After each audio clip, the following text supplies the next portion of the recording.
our daddy in the Nollywood industry, Uncle Daddy Aina Gold. A round of applause for him.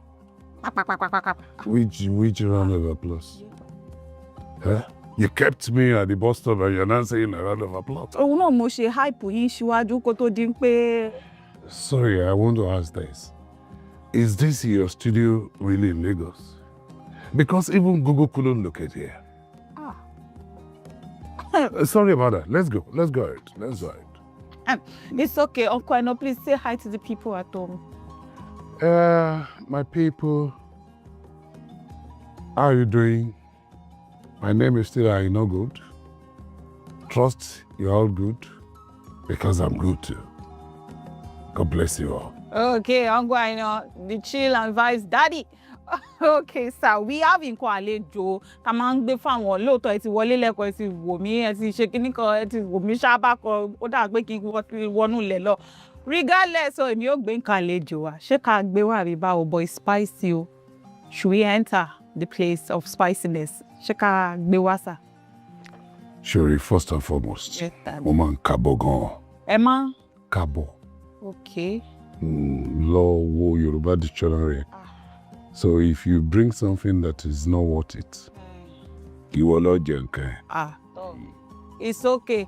Me to bring it first. No boy, I just be shibi ni abi. College to me down. Let's go. Wednesday. Yes. Over real. Careful. Wow. Yeah. Ṣé mo try pẹ̀lú dishing yẹn lásán? Yes. Ó jọ tàwọn òkè ọ̀yà. Ṣé kí n ṣe? Dishing. Open it. Yes. This is it. Over real. Nípa tí ìwà aroma yẹn. Bí a mo lè fi báyìí. In natural fact, the aroma is good. Nose blinding. Oh, no, it's good. It's only that the entire place is filled up with cholesterol stuff. It's in. But no, we're standing. I mean, in college is in college. So we'll manage it. Thank you for this. Thank you. Okay. Oh yeah, kọ́kọ́ bá mi sáré gbé scoop kan. Let's see how it is. Okay. Let's see what you think about my cooking, because. Yeah. Man. You want me to finish all this? You can take it home. Yes, now. Wow. Wow good or wow no? Wow. Eh? Hey. You cook this? Hey, now what do you think about it, sir? No, I think I need to talk to Yawero. Pay one.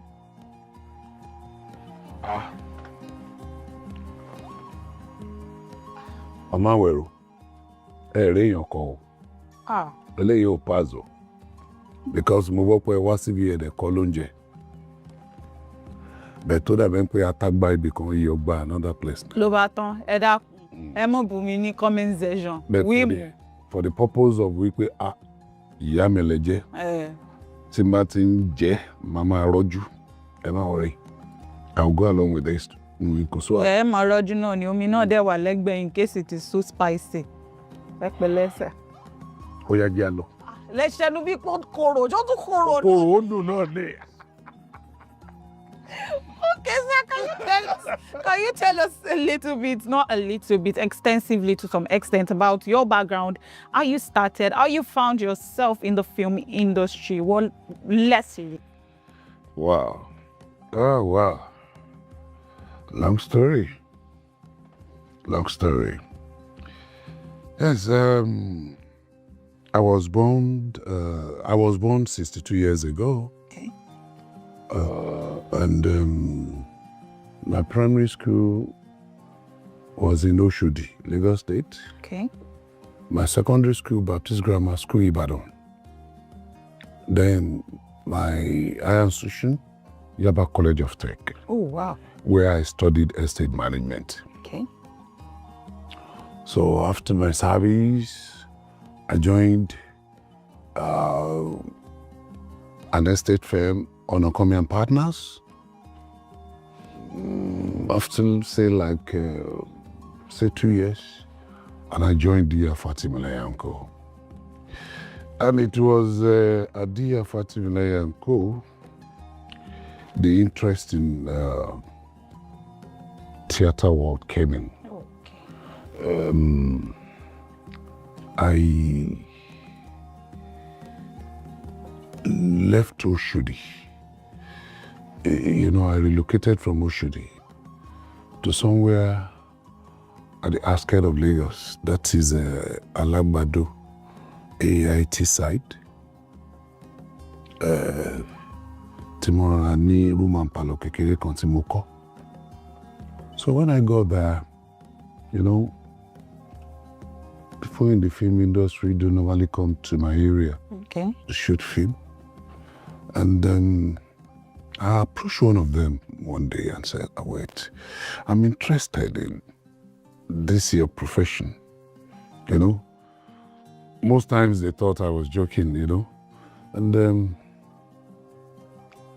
by and large, I kept on, you know, each time they come around, I will assist them in getting accommodation, you know, logistics and so on and so forth. I do normal, despite the fact that I was not amongst them then. And, you know, it was later. I met one young man, he's late now, though a controversial person.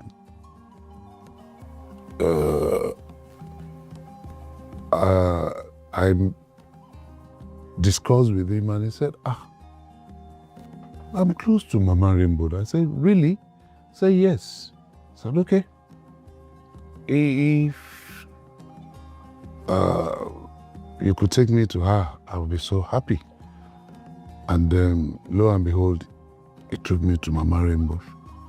Mama accepted me, but she was a bit skeptical at first. Wait, you are a corporate person. You are doing well in your chosen field. What do you want to do? I mean, why? I said, Mama, ever since I was so small, my church then, First Baptist Church Oshodi, we normally, at the end of the year, we have this crossover service, 31st to 1st of the other year. So we normally put up a stage play. And you see, I now noticed that any year that I and my elder brother, Otuba Sunday Salako, maybe any year we were not available to perform, you know, there's always this complaint and, you know, people will still want, I mean, what happened? Why are these guys not here? And, you know, so I got a lot of encouragement from that, you know. And so I explained all this to Mama, that I had a little bit of stage background. And while in secondary school too, you know, I was involved in some stage plays. And, you know, Mama said, wait, this world you are coming into differs from all these your stories. I said, yes, I'm set, I'm ready. I said, okay, how will you cope with our rehearsals? Say, Mama, I have a paddy in the office that will always allow me to, cover up for me any day we have rehearsal. And that's how I started with Ushumari Theatre Group. And I work at, my office was at Marina then, and, you know, and Mama stays at Ujudu. So at any of our rehearsal days, I'll leave Marina, you know, come to Ujudu. While still married? How old were you then, sir? Then? Yes. Late 30. Wow. Late 30. And, you know,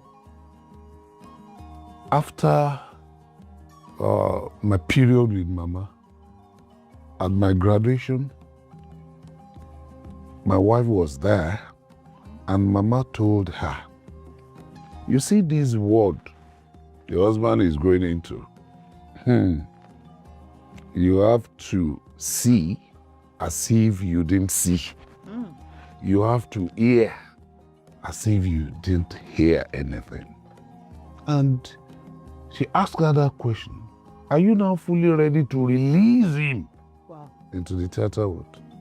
And the woman said, since that is what he likes, she cannot hold me. So she gave her consent. And I had the graduation.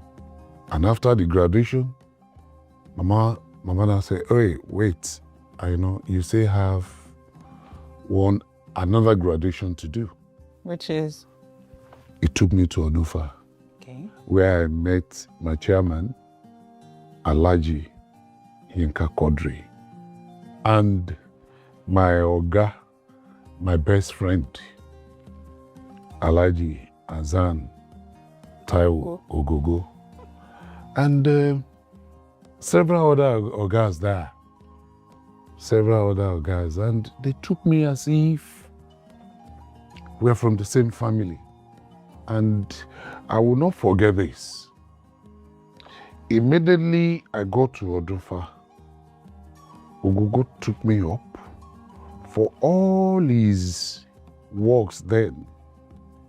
He started putting me in there to start it. Wow. A fresher for that matter. And to God be the glory today. Can you remember your first job ever? And how much you earned on that job? In Yoruba industry, yes, a lot of people will tell you, I don't know, probably maybe before I joined, they pay a greenhorn, but for my own, I think before I started earning in the industry, you offer tọdún bíi méje sí mẹ́jọ. Lẹ́yìn tẹ́ ti bẹ̀rẹ̀. Tí fíìmù dẹ̀ ti ń jáde, tíṣẹ́ ti ń jáde dáadáa. Even the first one, it was after tá a parí iṣẹ́ tán, tẹ́ni yẹn fún mi lówó yẹn 7,000 naira then. I think gbogbo iṣẹ́ mi ní 38 cents. Tó fún mi ní 7,000 naira. In fact, mo celebrate mọ́jú ni. Mo celebrate me?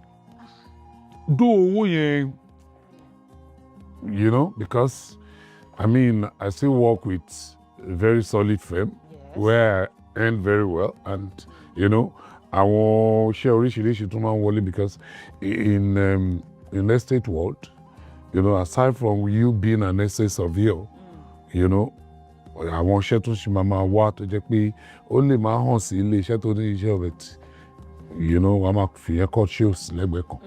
So oúnjẹ kówó wà. Things are flowing rightly and. Kò jẹ́ kẹ́ màlá ń pé kò sówó nínú industry.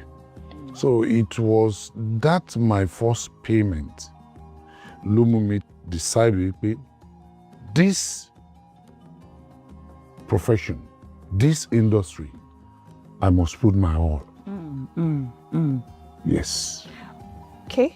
Now let's talk about mommy. How does she truly feel about this, your profession? Yes, you said she doesn't have anything against you choosing the kind of profession you're into. Regardless, daddy, this daddy is handsome. This daddy is dapper. Okay, we cannot see daddy Ogogo. We can see you, sir. How does mommy handle the ladies around you when you're acting with them? How do you think she feels when you get home? Do you get any backlash from mommy when you get home? Not one that I can remember, honestly. When I started getting jobs, mo rántí pé there was a day I got home from location, and she said, I said, what film content is it? And instead of you to kiss the lady, You are trying to dodge your own peck. No!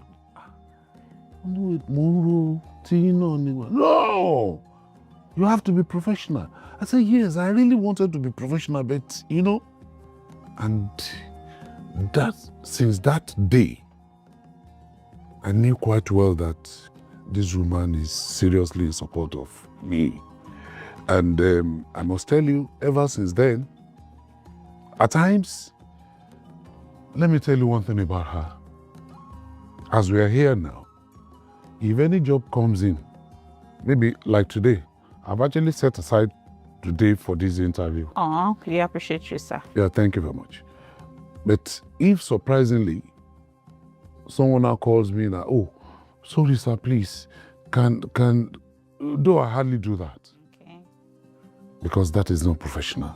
I need to prepare for whatever job. Sure. But you see, there are some senior colleagues that you cannot say no to. True. Whether you're professional or not, this is Yoruba.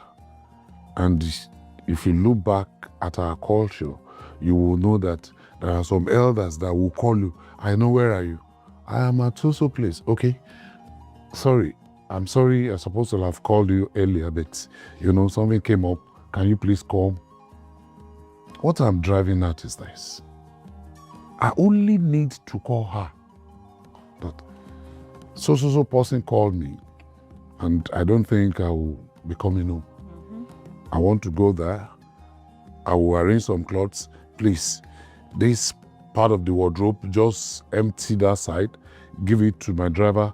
The driver will come, he will bring it to me. And I might end up spending 3-4 days. And she doesn't bother? No. Okay. No. Now let's talk about most of the roles you play. You play zaddy roles, or you play rich man vibes, rich person vibes in our movies. Have you ever had security issues? Because we've spoken to some of your counterparts on this show, and they've had to tell us that because of the roles they take on, they've had to be security conscious. Have you ever been in this situation? There was a day at Agege. We were coming from a party. And, there was traffic. So we had to, cut corners, And we got to a particular point. I wouldn't know how these guys, I tell me, and he just said, I know this man must be a rich man. Anytime this man is rich, you block the road, block that. There was, I said, wait. He's just filmed. They said, no.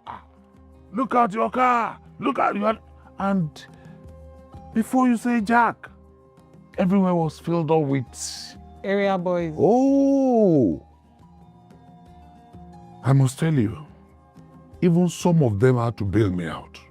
Some of those guys. Wow. In fact, they said, okay, because I had to empty everything I had, and at the end of the day.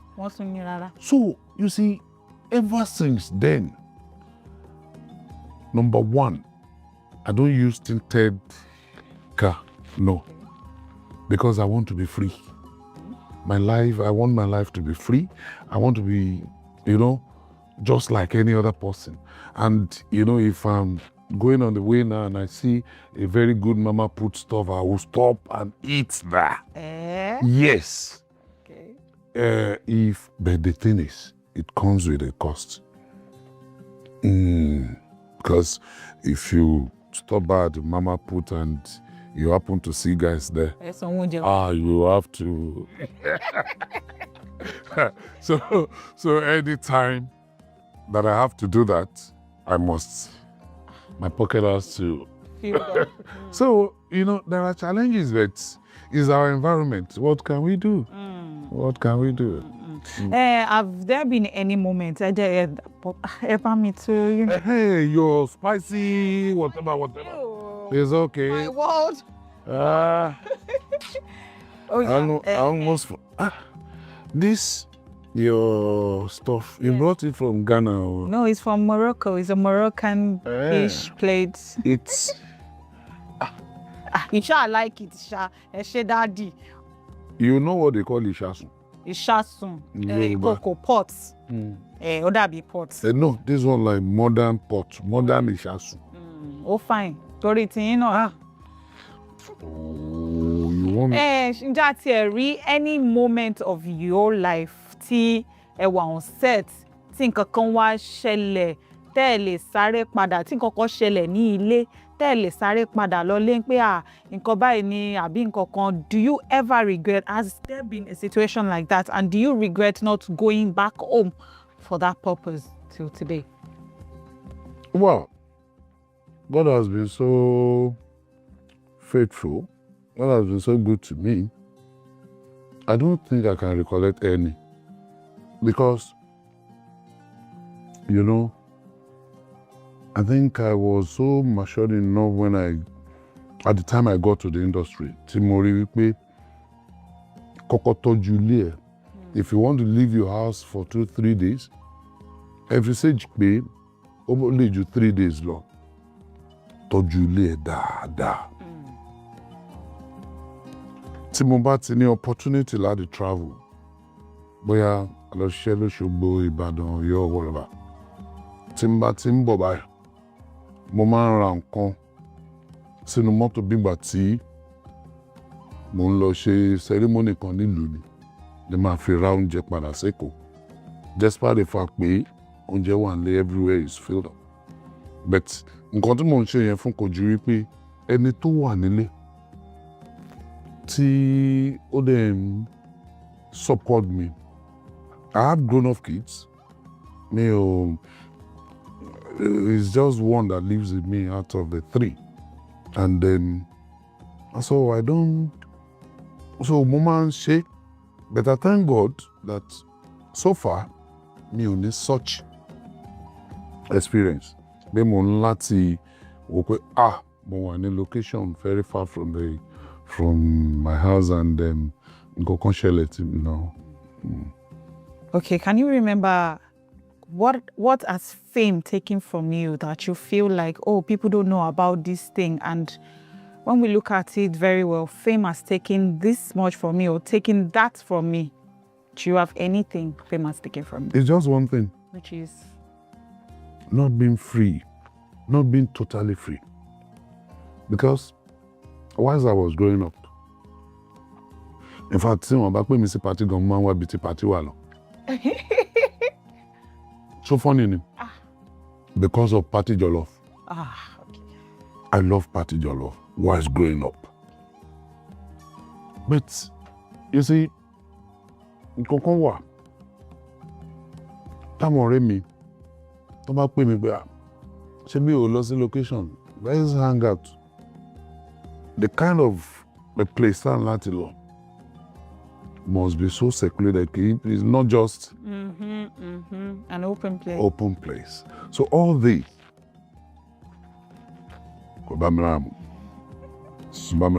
and that's the biggest thing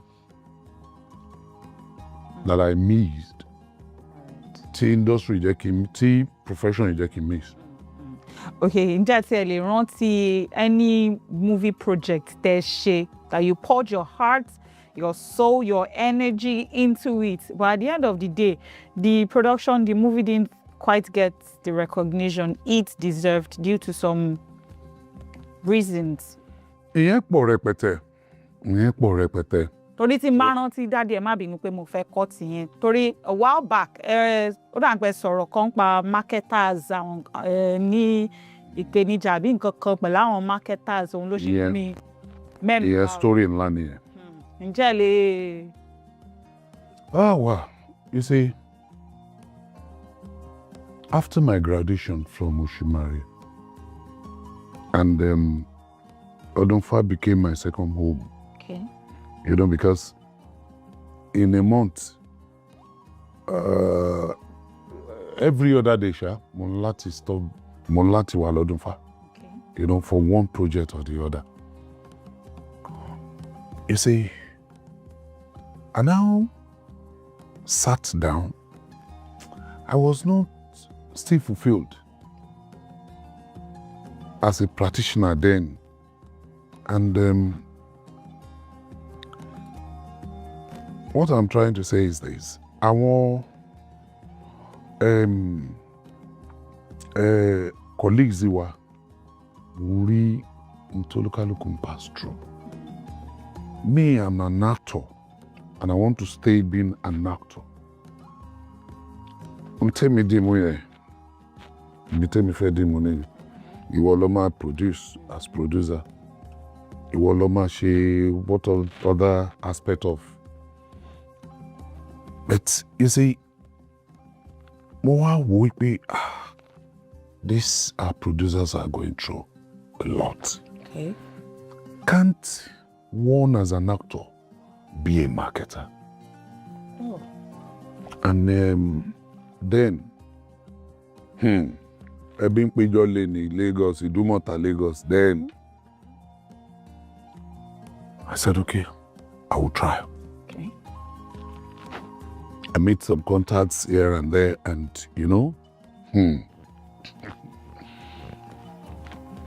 they started, giving me advice here and there, and I started pumping in money. I got a shop, and filing for registration to be a marketer because I really want to help my colleagues. I never knew that I was going into a lion's den. Wow.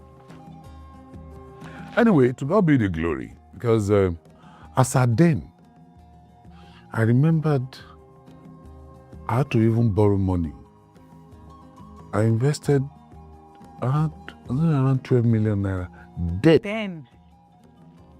That 12 million naira then, now, let's say we're talking of, if not 120 million or more. And,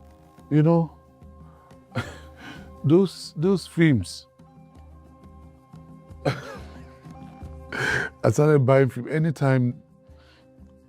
Anytime we release films, I will go to other marketers, buy films and what have you. In fact, it got to a stage I had to create a room in my house.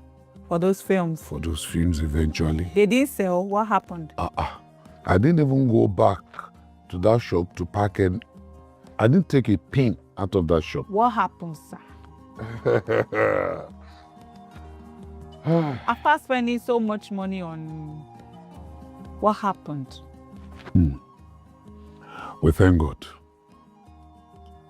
No, let me just pause there. You see, so many things do happen that you will not be able to explain. You will not be able to explain. It will only tell you that, this is that singular reason that most of our actors and actresses doesn't go into marketing. That. Ṣé spiritual war ni àbí torí kíni àbí torí well, we come and wage war on you at least. You see, both spiritual and physical war, everything ni. Ìwọ tó bá dé lè jagun. Ìwọ tí wọn bá bí pé kó bẹ̀rẹ̀ sí kó máa jagun. I was a corporate person. I'm no longer a corporate person. I was a corporate person. Just for me to wake up in the morning, pray, dress up for work, and put on my tie, my everything, and leave for work. Ṣé irú ẹni yẹn ni kí wọ́n máa bá wọn tí I don't want to go into details because tí a bá bẹ̀rẹ̀ sí sọ̀rọ̀ details yẹn lè kúrò níbẹ̀ ni. It's a long story, but we thank God for everything because they actually asked that my wife be the marketer. They wanted mommy to be the marketer. Yes, that we should use her name and not my own name, Aina Gold. We used her name, and I wouldn't.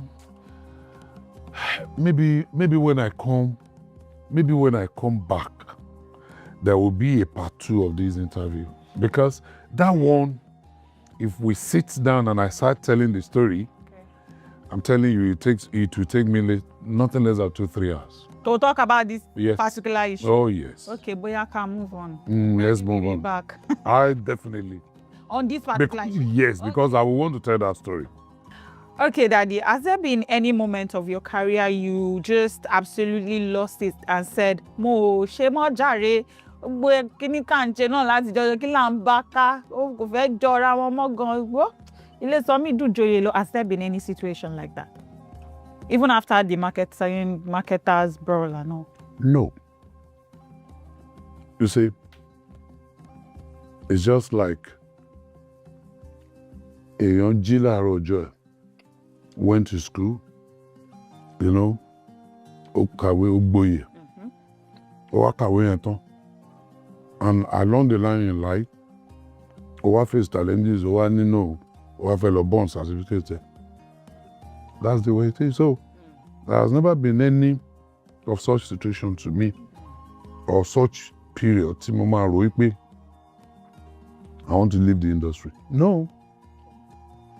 In as much as I met legends there, and they are there, until iṣẹ́ táwọn yẹn ti ṣe sẹ́yìn, làwa kàn wá ń jọlá ẹ̀. You understand? I got to the industry barely around 30 years ago. Yeah. I won't go to one 50, 40, 60 years ago. Sure. Tó ti jìyà. So irú ìyàwó làwa fẹ́ jẹ. Tí wọ́n fẹ́ fi ronú pé òun fẹ́ turn back. You don't face life like that. Life itself is so tough. So why will you be in a particular industry? You face challenges and you say you want to turn back. What for? Okay, sir. So can you remember any of the challenges you faced during your early days or fast forward from your early days to now? Yeah. You know, there are certain life within the industry that the kind of life tí èmi ń bá bọ̀ tó yàtọ̀. Yes. You know, you don't tell me, for instance, and me will say a dreamer that I will be in a particular industry and 2 a.m., for instance, will just drive to a nowhere.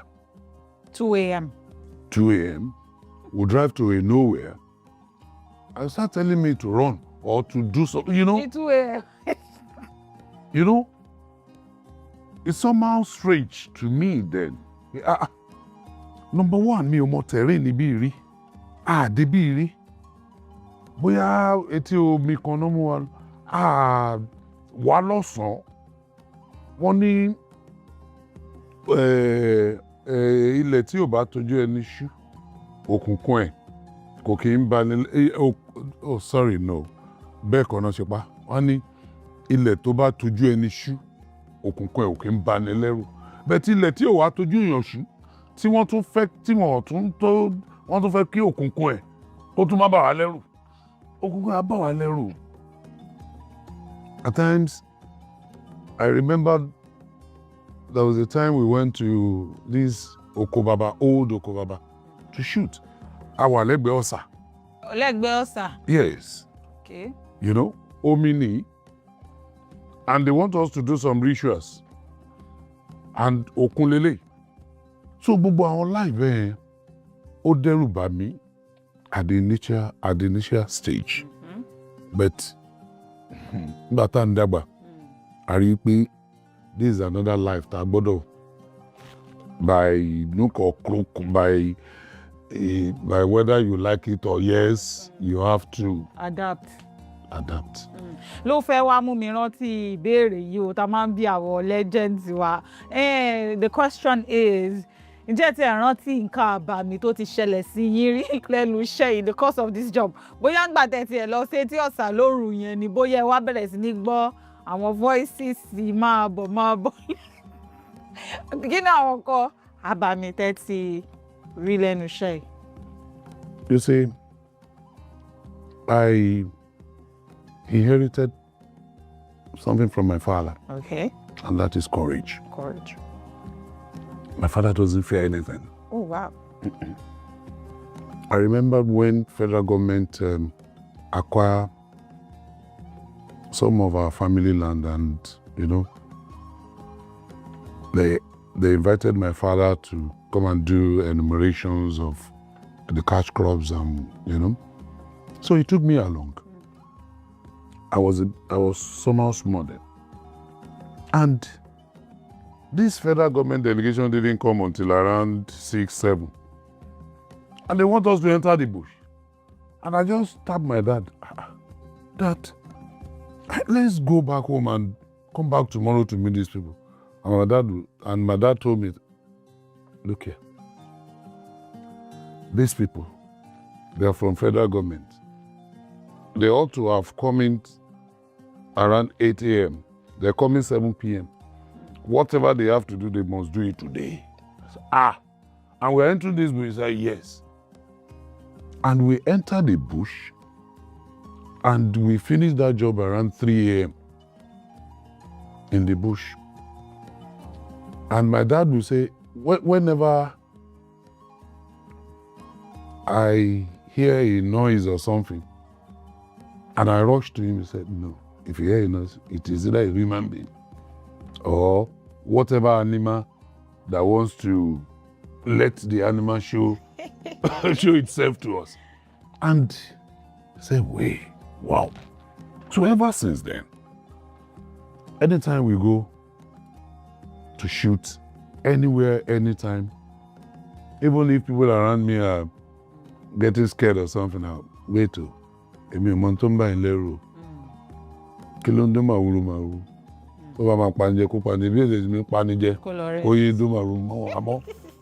That's me. Okay, now, thank you very much, sir, for that. Now, I'm going to have to read this question as written down. If the younger actors of today could spend just a day in old Nollywood, what reality do you think will shock them the most? I didn't get that question. If younger actors of today were to spend a day in old Nollywood, what is that thing you think will shock them the most about old Nollywood? I'm talking about the younger actors. If they were given the opportunity to go back to Nollywood. You see, I don't think anything will shock them because they won't be able to stand a day. Exactly. Why? You see, the way we were brought up, we were taught some hard ways or hard ways of doing things. You cannot ask a Gen Z guy to get to a location, for instance, a film shoot location, and stay from morning till, say, or get to location around 9 a.m. and will not shoot until maybe 11 p.m. or 12 midnight. And they will now tell him, sorry, we're going maybe about 4 or 5 kilometers into the bush to walk. It's 12 a.m., you know. Yes. You see, but I sat down when I've forgotten the name of this legend. He's late though. I would go to a location and it was around 6, 7 p.m. And I said, sir, I've been here since 9 a.m. And look at the time now. They've not called me just to come and walk. And he said, Aina Gold, you don't know anything. During our own days, that even if, as we are, and they call you that one of your children died, you must not leave. because the show has to go Go on. Mm.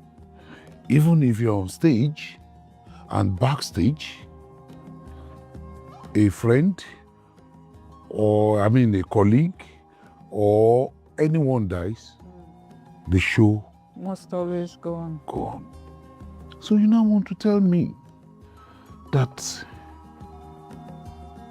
the young generation will want to face all that with the present situation now? Look at it from this perspective. Wo skits, don't she? Who will work for about 7-8 days to produce a 1 hour 15 minutes movie, but they will maybe probably spend an hour or two to do a skit, and the moment they put it on YouTube, maybe it's a 5-10 minutes skit, one wotan, whether good or bad, one wotan, but 1 hour Movie. 15 minutes movie, ẹlòmíì lè wo 30 minutes inú ẹ̀, ó lè dùn mọ́ but kó má ní enough time tó fẹ́ fi wò tán. So wọ́n máa ń wo pé kí làwọn fẹ́ wá lọ ṣe gbogbo wàhálà táwọn bàbá yìí ti ń ṣe, kí làwọn fẹ́ lọ máa ṣe fún, nígbà tó jẹ́ pé àwọn lè ṣe 1 hour shoot and káwọn lè rí the same amount of money tí wọ́n rí lórí 1 hour 15 minutes. So you see, majority of them, ó ní mo ṣe sọ pé kò sí shock kan tó máa bá any of them because they won't even wait to allow the shock to come to them. They won't even be at a location tí wọ́n máa wà tí ó jẹ́ pé gbogbo nǹkan tí àwa ń farada tí Ọlọ́run jẹ́ ká farada tó dẹ̀ help wa thus far tó máa lè farada. So are we saying that new generational actors or filmmakers don't have tough skin or thick skin? Because we have some of them doing great things now, sir. Respectfully, how do you... And I'll get you very well now. You see, there are so many perspectives to that question. We have some, Tabani young generations or whatever want to see different categories. Yes. Àwọn kan wà tó jẹ́ pé they are tough-minded. They have tough skin. True.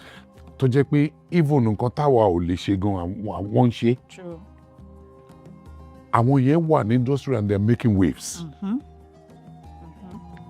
Both in the English industry and Yoruba industry.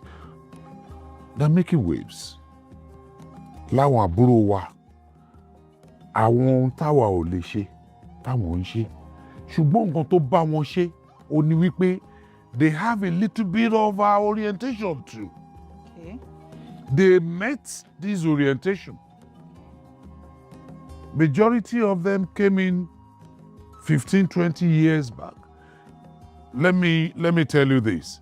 Àwọn tí a rò pé wọ́n young yìí wọ́n, they're not really that young. Makeup ló sọ wá di yongi. Yes, because mo láwọn àbúrò tó jẹ́ pé they are all in their 50s. But wọ́n sì fi wọ́n ṣe student. You want to tell me pé tábà yọwọ́ pé ọdún Adékọ́lá ga, ṣé tó bá kó aṣọ school sí lọ́rùn ṣé kò ní wọ̀ ni? Wọ́n á wọ̀ o. Ṣé Ibrahim Shatta tó bá káṣọ school sí lọ́rùn kò ní wọ̀? Although the casting will be off, sha. It might be off, but asọdun ni mo kàn ń ṣe, hyperbolic expression ni mo ń lò. It's not as if ohun tí mo ń try láti sọ ni pé meanwhile gbogbo àwọn tí mo dẹ̀ ń dárúkọ àti bẹ́ẹ̀ bẹ́ẹ̀ lọ, gbogbo wọn náà ti ní the kind of orientation yìí. So tá a bá sọ pé they are making waves. So àwọn new generation tá à ń sọ, àwọn the Gen Z generation tá à ń sọ, tá a sọ pé ó lè ṣọ́ọ̀kù wọn yìí, they feel. So òun ló fi jẹ́ pé what will you, even tí àgbàlagbà ń ṣe àwọn ọmọdé yìí ti ń ṣe jù bẹ́ẹ̀ lọ so kí lẹ fẹ́ kó shock wọn. Okay, sir, if you were given a microphone, come on, Uncle, I know, Daddy, I know, this is a microphone for you, sir. And you were told to scrap some things in the Nollywood industry, some things you feel are appalling, you can't stand. We should just let go of these things. Ẹ jẹ́ ká pàtì sẹ́gbẹ̀ẹ́ kan. Bàbá ní ó yá microphone rẹ̀ ẹ sọ̀rọ̀ nípa àwọn kinní ẹ̀ tó yẹ ká tiẹ̀ ti gbá dànù tipẹ́tipẹ́. Kí ni àwọn nǹkan tẹ́ máa sọ? Àwọn ìwà tá a máa ń hù tí ó wà professional. Okay. Nǹkan tí mo kàn rí jù nìyẹn because you see bá a ṣe jọ jókòó tá à ń sọ̀rọ̀ ẹ̀ tí èmi pẹ̀lú ẹ bá ní issues personal issues ìyẹn ò ní kí n tá à ń ṣe ká má ṣe dáadáa ká má ṣe báyìí. Sure. But àwọn èèyàn wa máa ń mú such issues wọ́n máa ń mú wọ inú iṣẹ́ tó máa ń piss me off. Tí n bá dé location gbà mí tí n bá rí àwọn attitudes kan lórí set mo máa ń padà béèrè pé kí ló ń ṣẹlẹ̀ àwọn nǹkan tí mo máa ń gbọ́ kò kí ń tẹ́ mi lọ́rùn. Total, not every one of us but mo rí pé àwọn tó jẹ́ àgbàlagbà ní industry àwọn ni wọ́n sì maintain that professionalism. Our younger generations, they bring in their issues, so it's set. In what way, sir? Ó pọ̀ oríṣiríṣi. Okay. Mo ti cite instance fún ẹ. Wait, for instance, èmi pẹ̀lú ẹni issue. Yeah. Okay. Ó lè má jẹ́ ìjà pàápàá. Ó lè jẹ́ nǹkan tí wọ́n fẹ́ èmi ò fẹ́. Okay. Káwá dórí set that you are to interview me. Yes. Why can't you just get me another person? Why, you know? Oríṣiríṣi àwọn nǹkan bẹ́ẹ̀ yẹn. Ṣé rí professionalism kì í ṣe ní ó wà nínú gbogbo iṣẹ́ ni. True. If I'm called to work, let me get to work, let me do my job and leave. Even if they bring my ẹni tó ti pa ìyá mi tàbí tó ti pa bàbá mi rí, let us just come and work, then I'll go. But ní industry wa, most especially ẹ̀yin obìnrin. Ẹ̀yin obìnrin tẹ́ wá dárúkọ yìí ló máa ń mú èmi fẹ́ ṣe sọ make illustration kan o ẹ má bínú o nígbà tẹ́ ti dárúkọ àwọn obìnrin mo ṣe fẹ́ sọ̀rọ̀ àwọn obìnrin o ó dáa for professionalism's sake káwá sọ wípé o daddy you have a project you are also a producer sir you have a project and you are spending close to 100 million naira on this project ẹ wá pé àǹtí Lizzy àti àǹtí Ìyábọ̀ Òjó kọ́ wá ṣe best friend nínú síìnì kan ẹ ti béèrè lọ́wọ́ eléyìí pé how much are you collecting for this job? Ó ti sọ pé for this job I'm collecting 20 million naira. Ó kéré jù. Ẹ dẹ̀ fún. Ẹ dẹ̀ ti béèrè lọ́wọ́ eléyìí pé how much are you collecting? Ẹ náà dẹ̀ ti sọ pé 30 million lòun máa ń gbà. Ẹ dẹ̀ ti fún wọn. Ó yá ẹ wá dé orí síìnì kẹ́ wá ṣiṣẹ́ tá a ní kẹ́ wá ṣe. Ṣé ìyẹn ni unprofessionalism kó wá di pé wọ́n bẹ̀rẹ̀ sí ní display eléyìí tó ń display? Wọn ò gbọ́dọ̀ display anything. Kán ṣe pa ọmọ ara wọn tán. Wọ́n gbọ́dọ̀ bọ́ sórí set kan ṣiṣẹ́ tí wọ́n gbowó fún. That is just it. The show must go on. For whatever tí bá ti ṣẹlẹ̀ láàrin àwọn méjèèjì. The moment tí èmi pẹ̀lú Lizzy bá ti sọ̀rọ̀ tọ́rọ̀ wa ti yéra wa as a producer and one of my actresses that is coming on set tọ́rọ̀ wa ti yéra wa. Same with Ìyábọ̀ Òjó. Tó bá ti gorí set mi. Even ká sọ pé they are best of friends lórí set. And wọ́n gbọ́dọ̀ embrace, wọ́n gbọ́dọ̀ ṣe gbogbo ẹ̀. They must do it. They must. Because, you see, ní Yoruba industry, láti ń sábà ṣe much. When you go to a professional field. Kó tó bọ́ sórí set, you sign an agreement. True. Láì tiẹ̀ tí mẹ́ni tó fẹ́ bá ṣiṣẹ́. You sign agreement. After signing my agreement, you will now come on set and tell me, oh, sorry, director, I can't work with so and so. What will happen? No, the show must go on. So, Whether you like it or not, or else. Asu ara wa ni ẹ. nǹkan tó tẹ̀ wá mẹ́mi rò nísìnyí for I'm just sorry for going to another angle. Yeah. Imagine, guys, imagine, Daddy, you to imagine owning a production, calling 2 titans or 2 fighters to come and be best friend. Won't you watch it, guys? Me, I will watch it too. Well, for instance now, me as a producer, tí n bá lọ bá Lizzy, tí mo sọ fún kó fẹ́ ṣiṣẹ́ pẹ̀lú Ìyábọ̀, tó dẹ̀ ní provided you can pay me, tí mo pay, tí mo lọ bá Ìyábọ̀, tó lóun lè ṣe, inú mi á dùn as producer. Ṣé you understand now? Because to me, as àgbàlagbà, gbogbo ìjà orí social media nǹkan yìí, èmi ò rí sí. Issues wà o, there's no doubt about that o. But ó ní bá a ṣe yanjú issues láyé àtijọ́. Which is? Wait, aláwọn àgbààgbà. Tágbàgbà bá ti sọ tí ò bá rí sọ nǹkan dáṣù. Ṣé rí àgbààgbà lè ti sọ kó fẹnu kò síbì kan. Ṣùgbọ́n ohun tó ń ṣẹlẹ̀ ní wípé, for instance now, irú association wa ní sí tampan, my president, Honourable Bọ́lájí Amúṣàn. Mr. Latin. Yes. Mo sure pé wọ́n á ti dá sí àwọn ọ̀rọ̀ yìí láìmọye ìgbà. A ti sú wọn. Sọ̀rọ̀ mi yìí. Gbogbo aládẹ̀mọ̀ pé gbogbo náà la lóbìnrin lé. Gbogbo alamọ bẹ́ẹ̀ yìí obìnrin ṣe máa ń ṣe. So, tá a bá sọ wípé wọ́n ti sọ ó ti sú wọn. Nítorí wípé àwọn náà believe wípé ẹ wo ibi tá a sọ dé ó ti sú wa ni. Tí wọ́n bá ṣe níṣe pé kó má sú wọn, wọ́n á rí sọ eventually. That's my own. Okay o, ẹja mẹ́nu kúrò nínú ọ̀rọ̀ yẹn. We shall have very professionalism is important. Now let's talk about your career. You've seen a whole lot of ẹ ti rí àwọn actors òde òní, ẹ ti rí àwọn actresses òde òní. Èwo nínú àwọn actors òde òní tàbí tó ti wà mẹ́ náà díẹ̀ tó tẹ́ consider àbúrò lẹ máa ń wo iṣẹ́ wọn tẹ́ máa ń pẹ́ this person reminds me of my younger self. Èwo nínú wọn? Gbogbo wọn ni. Gbogbo wọn. Let me say this. Ìgbà tí a wà ní tágbára wà dáadáa, ọmọ Ìpátá ni mí. Ọmọ Ìpátá. Yes, very, very. The more reason my dad refused me to have my secondary education in Lagos. Also believe pé tẹ́ni bá lọ sí boarding school. Ẹ má lọ dáràn sáwọn lọ́rùn. Tẹ́ni bá lọ sí boarding school, orí àpè wá dáadáa.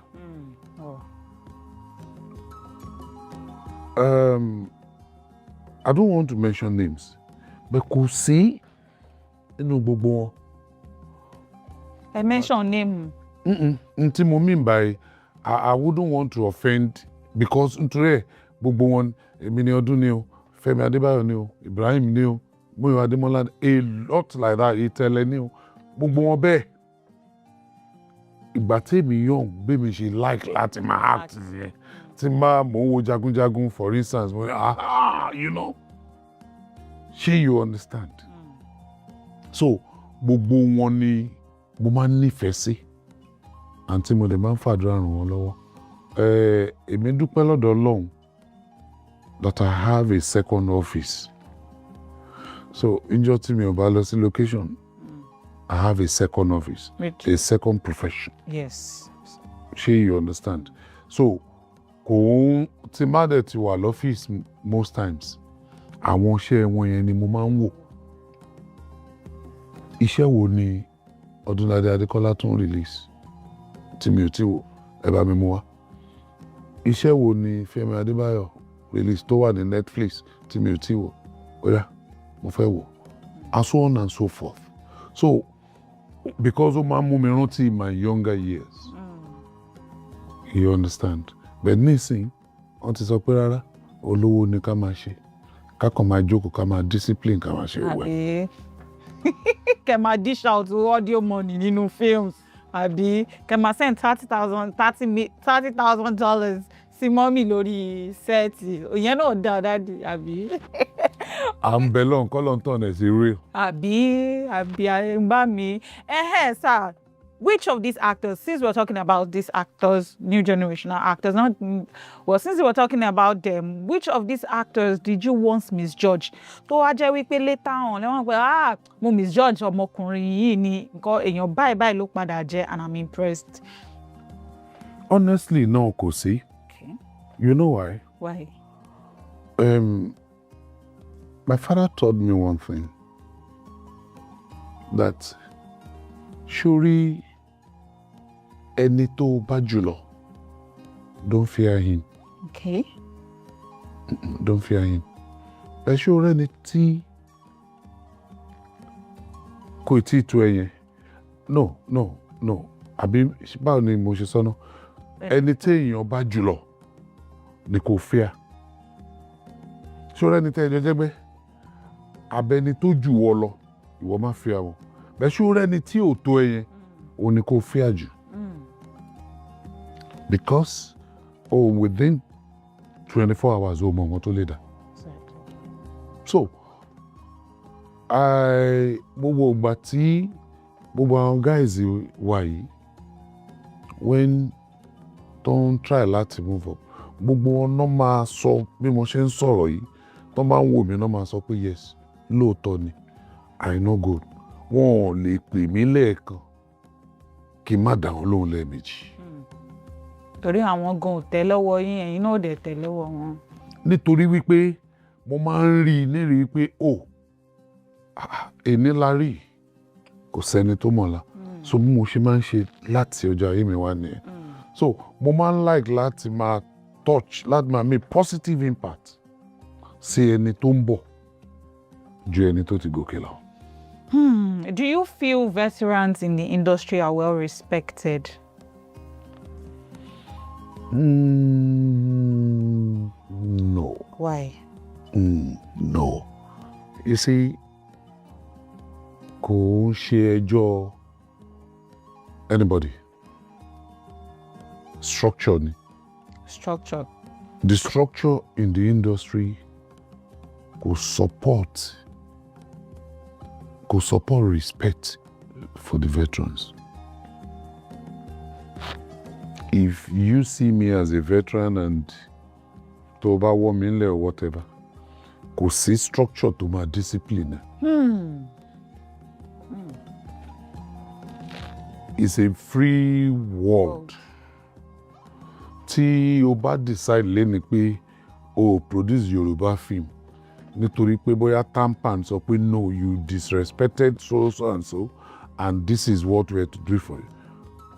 On a free level, get your money, kó àwọn èèyàn jọ, ṣiṣẹ́ kó fi sórí YouTube. So kò sí structure. Tó bá jẹ́ pé we are all under a particular ministry. Tí a dẹ̀ ti mọ̀ pé within this ministry, this is the organogram, this is our day-to-day life, this is how it should be. But we are all free birds. So kò sí ọgbọ́n tá a fẹ́ dá sí. But àwọn tí wọ́n kọ́ nílé rẹ̀ wọ́n ṣe hùwà dáadáa.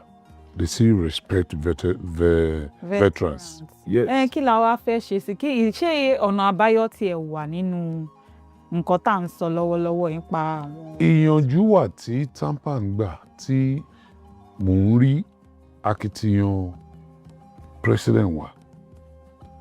Because bá a ṣe jókòó nísìn tèmi for instance bá pe president pé mo notice nǹkan báyìí Aina Gold níbo okay kí ni ká okay jẹ́ ká ṣe báyìí ó wá kù sí pé kí nǹkan yẹn kó wà effective tàbí kó má wà effective but at least ìgbésẹ̀ ṣì máa ń wà ẹ̀tìgbà tí ò sí tí ìlú bá wà tí òfin wà bẹ́ẹ̀ tí ò sí ìjìyà everybody á máa rúfin. Bẹ́ẹ̀ni. tí jìyà ò bá fi ẹsẹ̀ múlẹ̀ dáadáa everybody á máa rúfin. Ṣé ní a o. Yeah, that's just it. What do you say about filmmakers nowadays? Not tí wọ́n lo àwọn veterans wa mọ́, ọ̀pọ̀ nu wọn ló ti lọ wábì kan jókòó sí tó ti ẹ̀ ń ṣàìsàn tí wọ́n ti ẹ̀ rí ìrànlọ́wọ́ kan. Tẹ́ bá bí àwọn directors sì wọ́n ní they are not commercial enough, they are not commercial enough. What is the way out, sir? Kí lọ̀nà àbáyọ sọ̀rọ̀ yìí? Ṣẹ̀rí. To make everybody feel inclusive. Ṣẹ̀rí situation yẹn Ọlọ́run nìkan ló lè gbà wá. You as a producer ó lọ yá owó ó wá owó lọ́nà kan náà. You put the money together to produce a movie. Ọ̀nà bí owó yẹn ṣe máa padà. Lèèyàn máa lé. Bẹ́ẹ̀ni. Àwọn wo ni mo wá lè fi sínú iṣẹ́ yìí tí owó yìí fi máa padà? Ó ní producer máa rò. Ṣé rí structure tí mo sọ lẹ́ẹ̀kan tí ó fi àyè gba ọmọ tí a bí lánàá tó ń rí veteran fín, òun náà ló fàyè gba àwọn producers tí a fi lè ṣe nǹkan kan fún producer tó bá feel wípé àwọn tóun fẹ́ pèsè iṣẹ́ òun ni. Nítorí pé èmi ò ní sọ wípé kí producer kó kówó jọ kó má rí owó ẹ̀ padà. Ọ̀pọ̀lọpọ̀ producers lóde òní, in fact láti polówó fíìmù àti bẹ̀rẹ̀ sí jó lójú títì kiri. Bẹ́ẹ̀ni, TikTok. Àti bẹ̀rẹ̀ sí jó lórí TikTok láti polówó. So ṣe rí nǹkan tó dáa ó lè ti late fún àwọn set kan. Bẹ́ẹ̀ tó dáa ni wípé kí èèyàn náà máa gbìyànjú àti improve ara ẹ̀. Mo ń bá àwọn kan sọ̀rọ̀ pé àwọn àgbàlagbà wa mo dúpẹ́ lọ́wọ́ Kúnlé Afọ́d gan, ó ń ṣe gudugudu méje mẹ́fà. Ministry kan ni ìpè kan ni.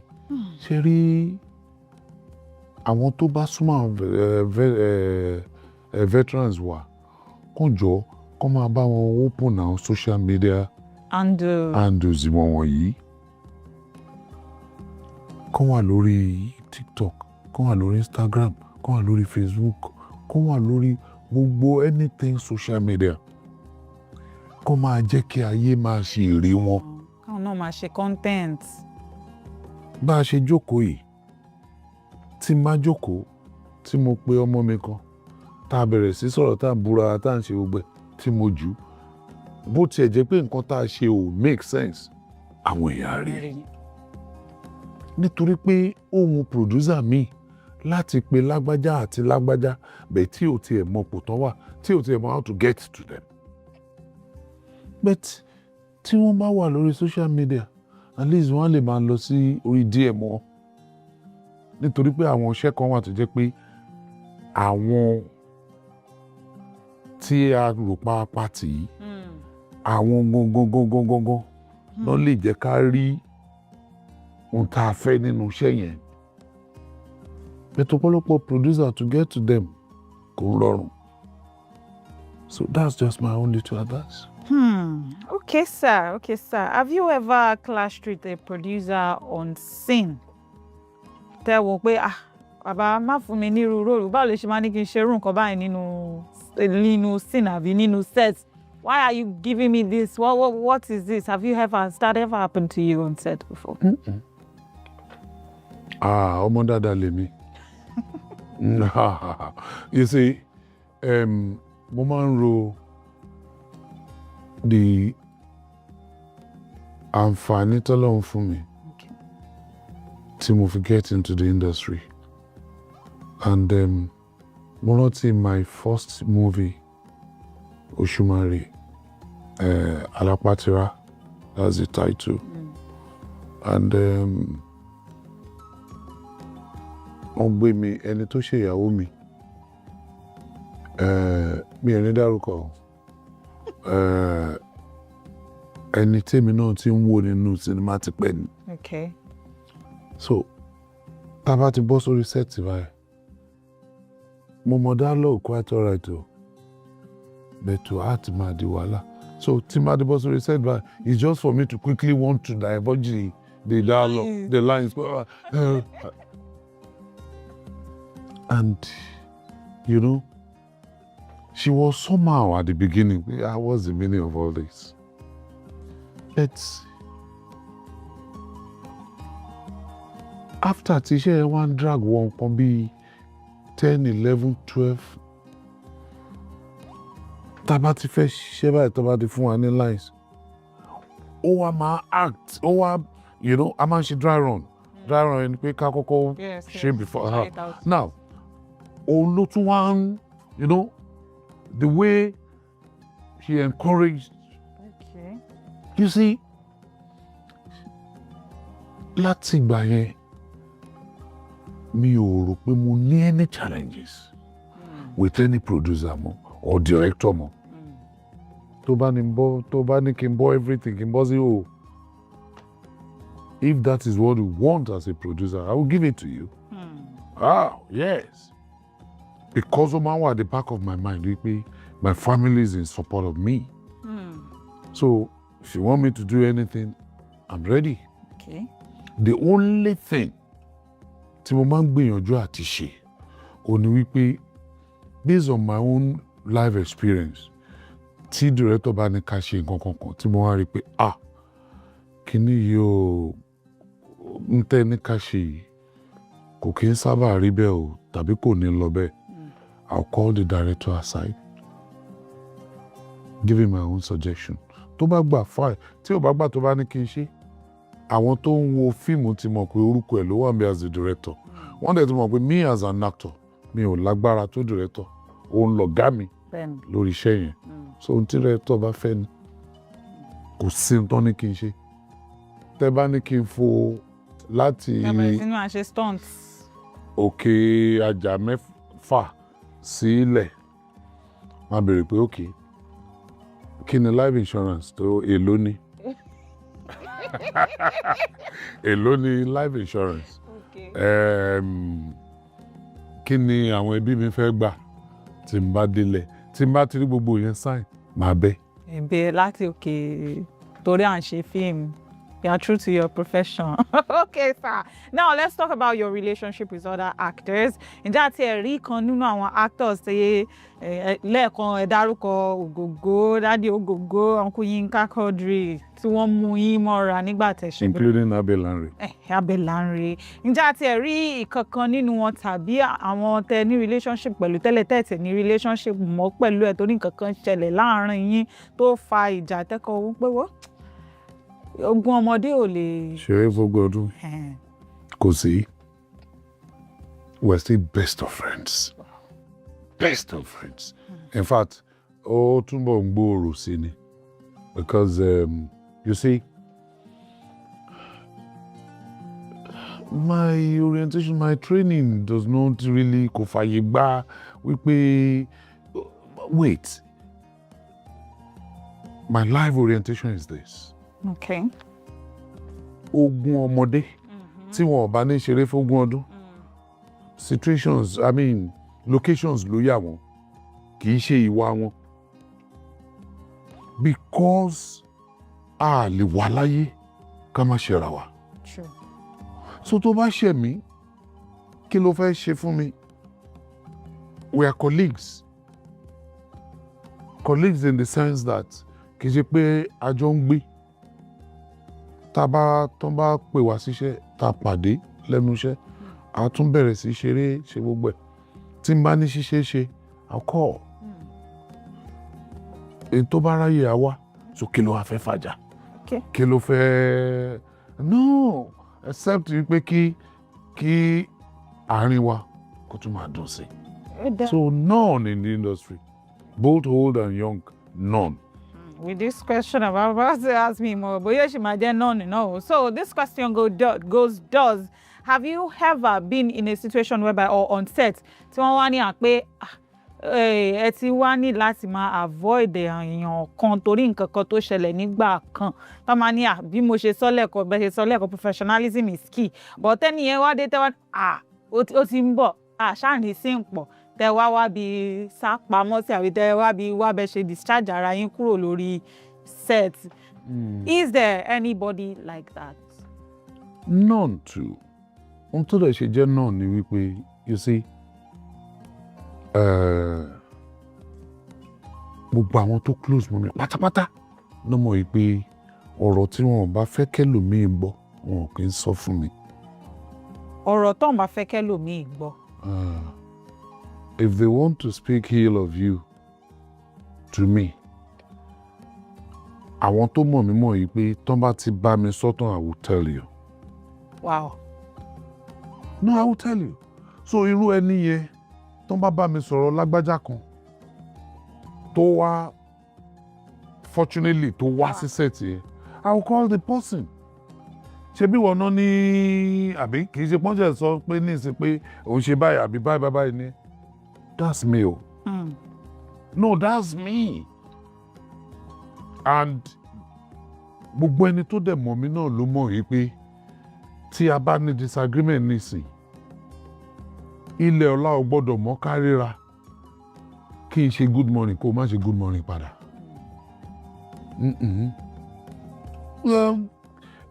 Bóyá ìwọ ló ṣẹ̀ mí for instance ó wá dàrú wá ń try láti dodge pé bá kí I'll tell you kí ló ṣẹlẹ̀ and because of yesterday kí ló ṣẹlẹ̀ lánàá.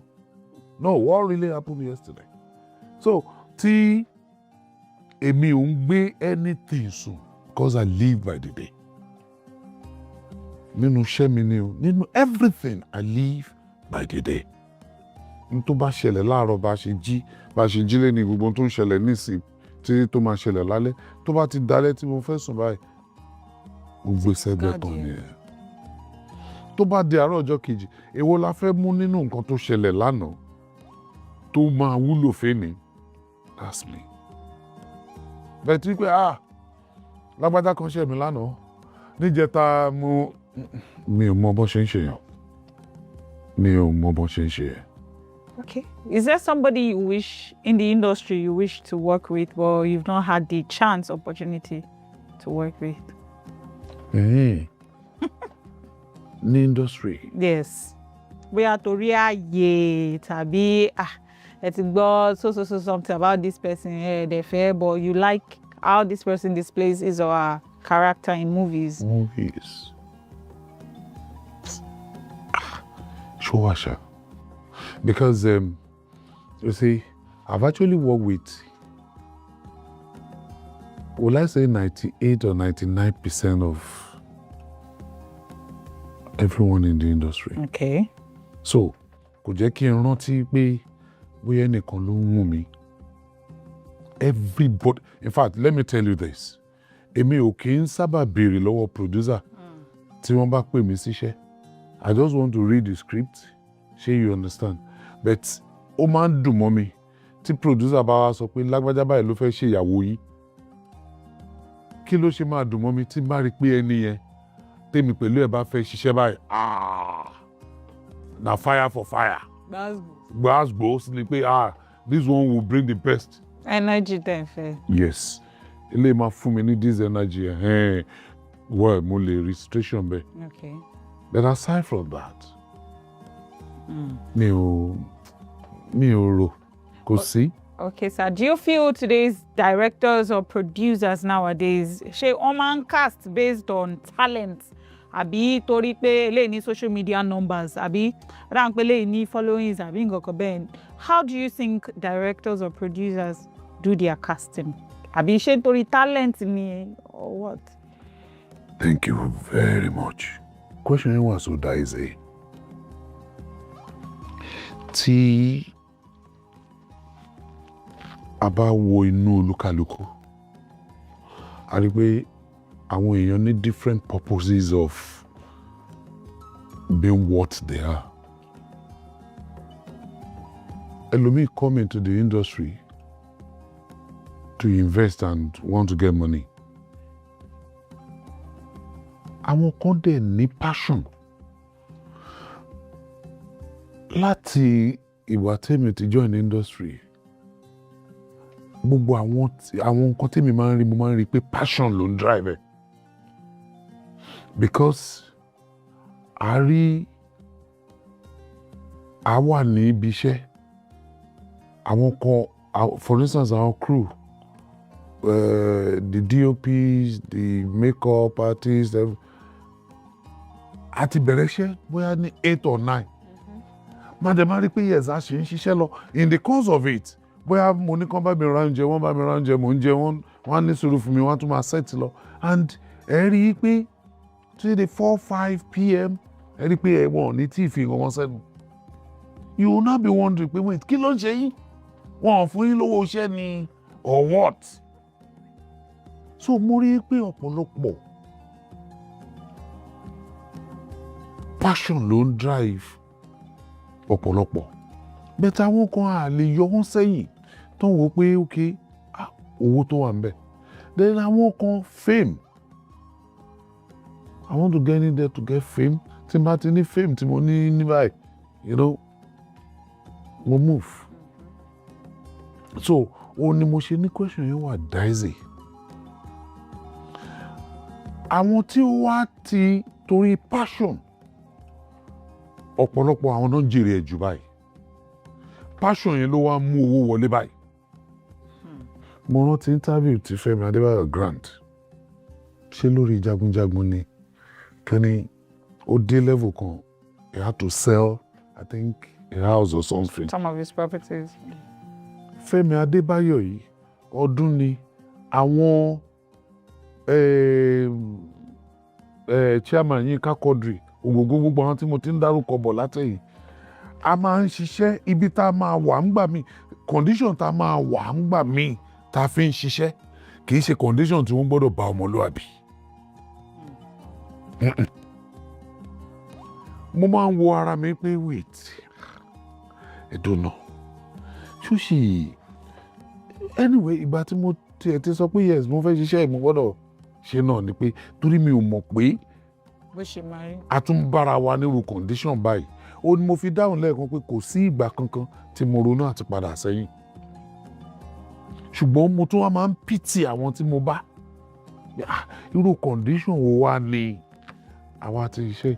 So passion tí olúkálùkù nígbà yẹn, òun ló wá ń di owó nísìn. Ó dà tábà àwọn kan. Ó dà tábà wo new generational producers nísìn. Most times ká tẹ̀ sọ pé YouTube as a streaming platform wọ́n ti fún everybody ní opportunity àǹfààní láti gbé fíìmù wọn sí orí YouTube. Anybody lórí any Tom, Dick and Harry. What are those things you see? Ṣé wọ́n dẹ̀ cast róòlù yìí dáadáa? Ṣé iṣẹ́ pé wọ́n sì máa ń ṣọ̀díṣọ̀n? Ṣé wọ́n ti ń ṣọ̀díṣọ̀n Yoruba Nollywood ṣá? Ṣé wọ́n ń ṣọ̀díṣọ̀n nǹkan tó mú àǹtí gẹ́gẹ́ bí lead role ní aṣàmàmà lóríṣiríṣi? What do you think is driving that force of seeing oríṣiríṣi on our screen these days? Òun mo ṣe ń sọ wípé ṣé wọ́n sì actually mú talent dání pé talent wà important, tàbí torí pé àǹtí yẹn wọ́n ṣe body, wọ́n ti ṣe BiBi wọ́n dẹ̀ ní social media followings ló ṣe mú ká lò wọ́n, tàbí kí ni sà? Òun ló ìbéèrè yẹn ṣe. Thank you. Tí ò bá ṣe pé bóyá a sọ̀rọ̀ dé level kan adákẹ́ ni mo ṣe ń lọ síbẹ̀ tẹ́lẹ̀. Ok, ó dà, ẹ má bínú. Ẹjọ́ mi ló pọ̀ jù.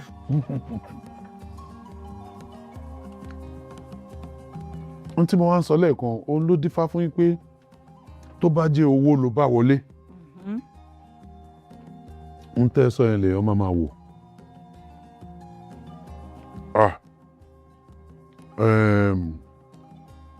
I'm spending 4 million or 5 million for this project. Lágbájá báyìí, tẹ́ bá rí figure ẹ̀ dẹ̀ wọlé followership tó ní. I think it is better to use him or her. Are you getting me? That is the value tèmi place. So the project tèmi fẹ́ ṣe. Are you with me? Because, like I said, nílé ayé ní industry kò sí regulations. So me as the producer tó bá wù mí ni mo fẹ́ ṣe. True. Tó bá wù mí, that is n tó fi jẹ́ wípé bẹ́ẹ̀ bá rí producer mi, àwọn tó máa mú láti fi star ṣe á jọ yín lójú pé but these are not professional. But tí ẹ yé n tó ń wá ó yé. Bẹ̀tẹ̀ bá rí iṣẹ́ tó jẹ́ pé ẹni tó jẹ́ producer ṣe yìí o, ẹni tí ó ní passion fún ṣe yìí tó dẹ̀ wà professional to the core ni, ẹ rí pé gbogbo àwọn cast ẹ̀ kò ní miscast, gbogbo àwọn cast ẹ̀ máa bọ́ sójú ẹ̀ rẹ́gẹ́rẹ́gẹ́ ni. So ó ní mo fi sọ wípé it depends on individual. Yes. But tó bá jẹ́ wípé wọ́n sọ wípé okay we have regulations and there are some regulators.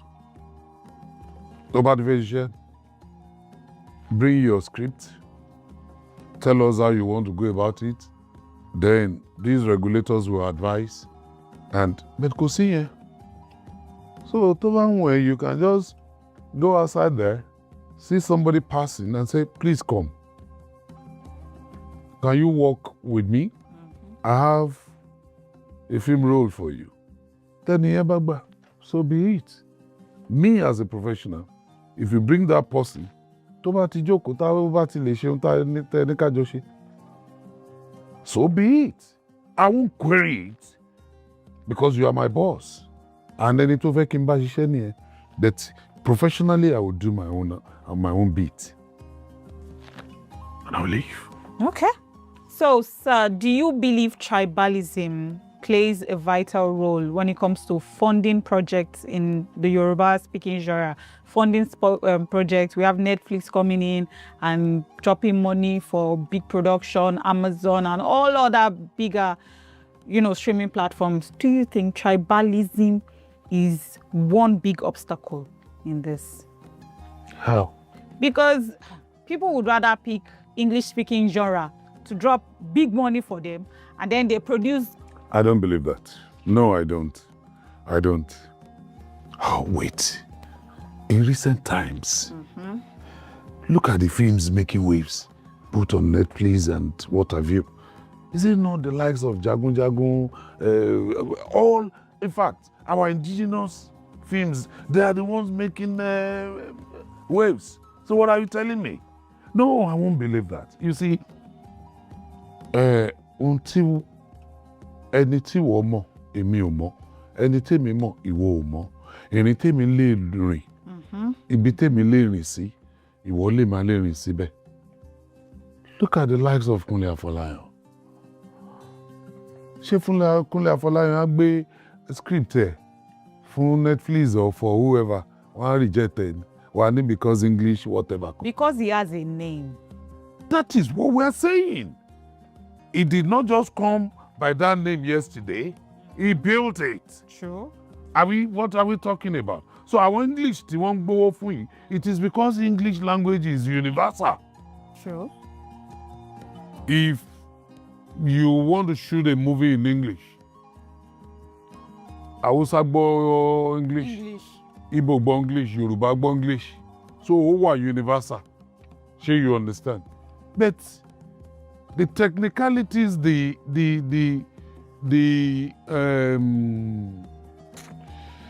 a language I want to level tí a fi ń ṣe cinema nísìn. In Nigeria presently, Funke Akindele ló ṣe cross 1 billion mark.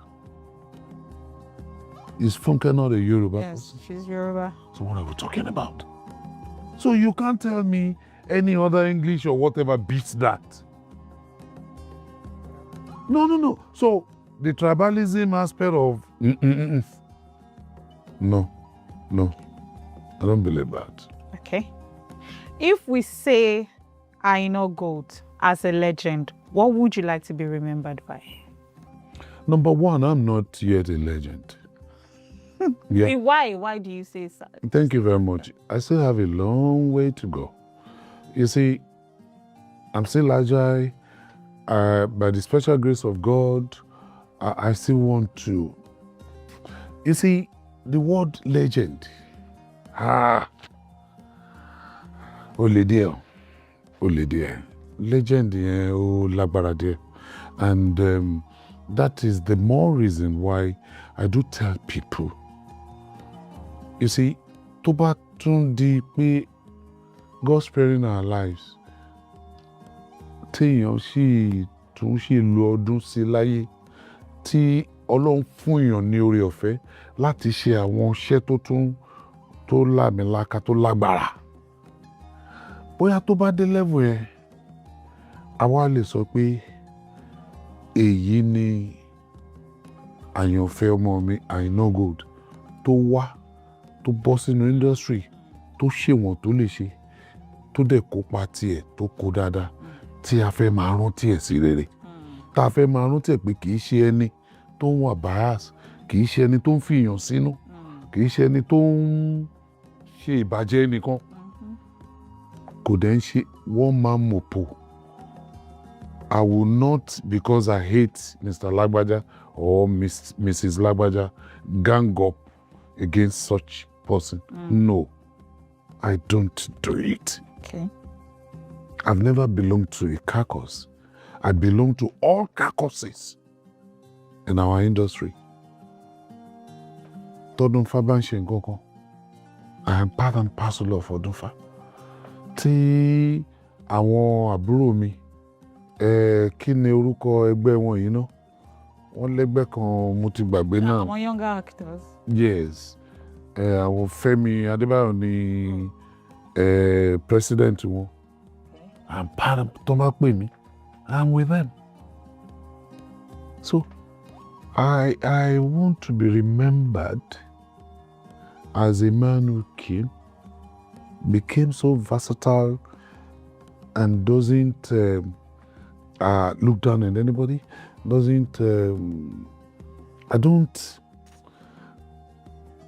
this man that got favored and spread that favorism. Okay. That's me. All right, sir. So are there any actors or actresses you feel are being overhyped for some reason, and you feel these people have not paid their due bills or respect? Ọlọ́run ló máa ń ṣe yẹn fẹ́ dà. You might come to the industry today and Kolonde gbé ẹ ga jù àwọn tó ti wà ń bẹ̀ several years back. Ọlọ́run ló ń ṣe. So èèyàn kì í rò yẹn. No. Ẹni tọ́lọ́run bá kọjú sí tó bless.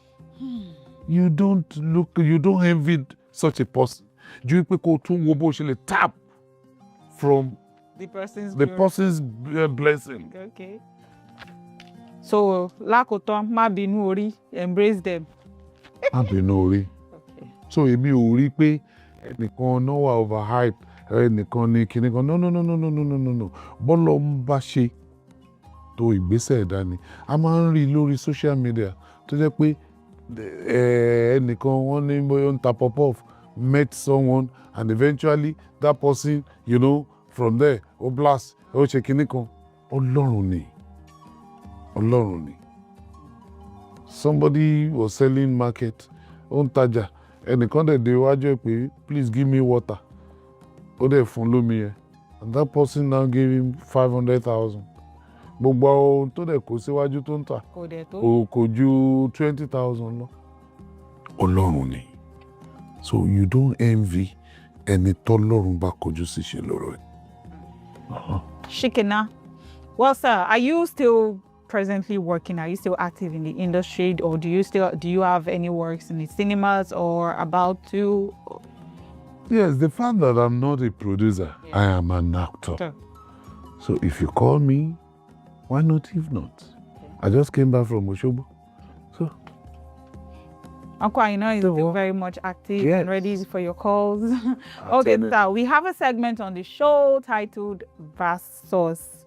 we bring to you male section, and then we have the female section. For the male section, I'll be giving you 2 individual actors, and then you get to tell us a thing or 2 you know about them, or more. It could be more.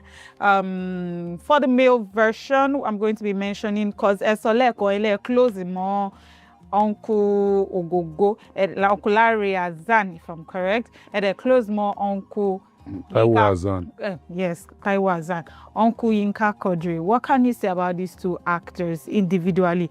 First, Uncle Taiwo Azan. Surprisingly, Atipe. But you see,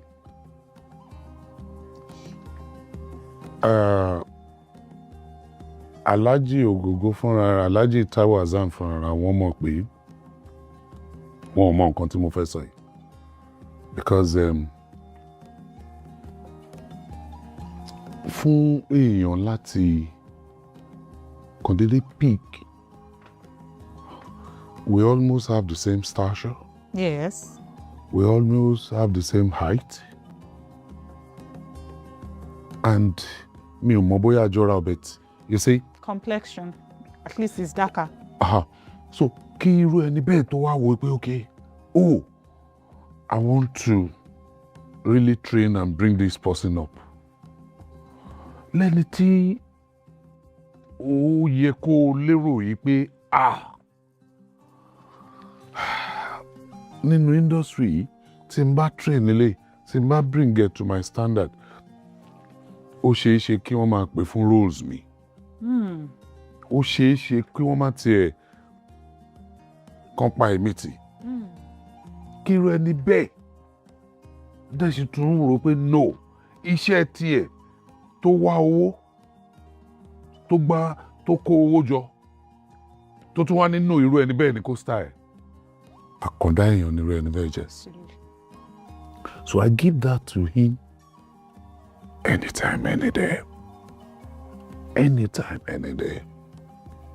And the more reason tó fi jẹ́ wípé tí mo bá ní opportunity pé Alhaji pè mí sí nǹkan kan àbí invites me even sílùú wọn or whatever, coincidentally the Ọba Aláyélúwà, the Olu of Ilaro, happens to be my schoolmate. We went to Yabatech together. We were even roommates. We were even friends. We lived in the same àdúgbò. Tá fi dàgbà, k'Ọlọ́run tó kọjú sí wọn láti fi wọn jọba. Now, so Alhaji Taiwo Azan jẹ́ nìkan tí ó jẹ́ wípé he is my small letter G God in the industry.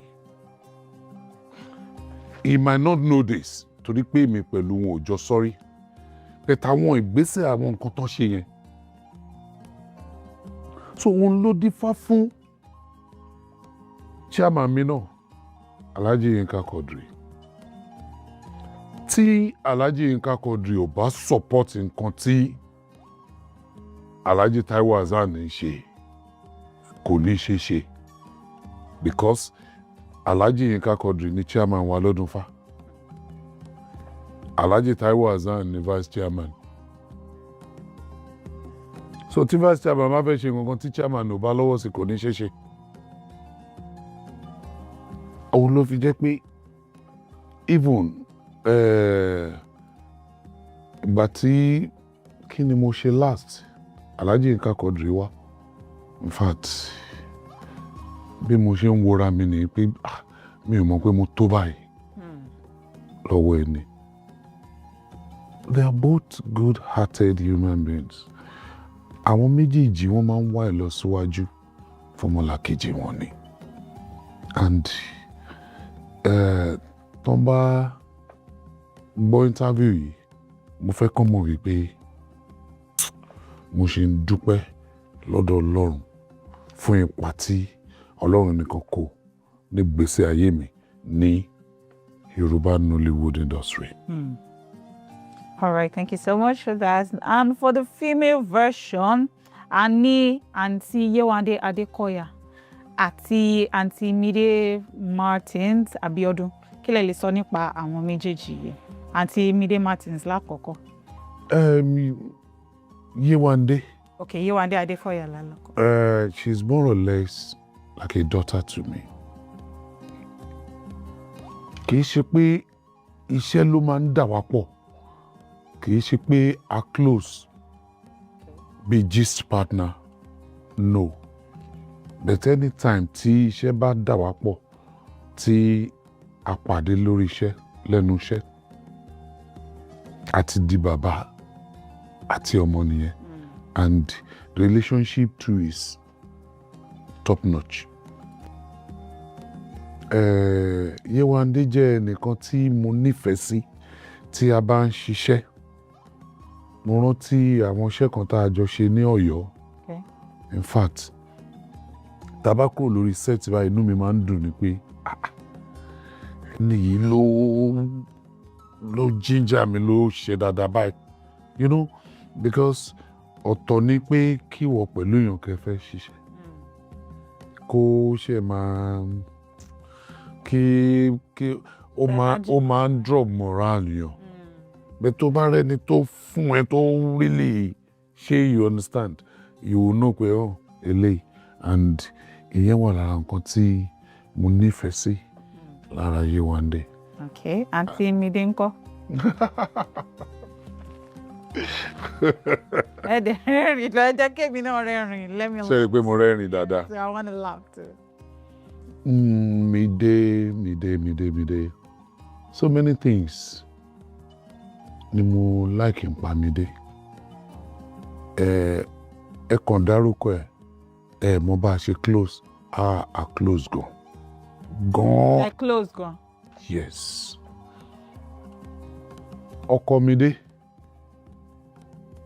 Àfi ìzọwọ́. Àbúrò ló jẹ́ sí mi.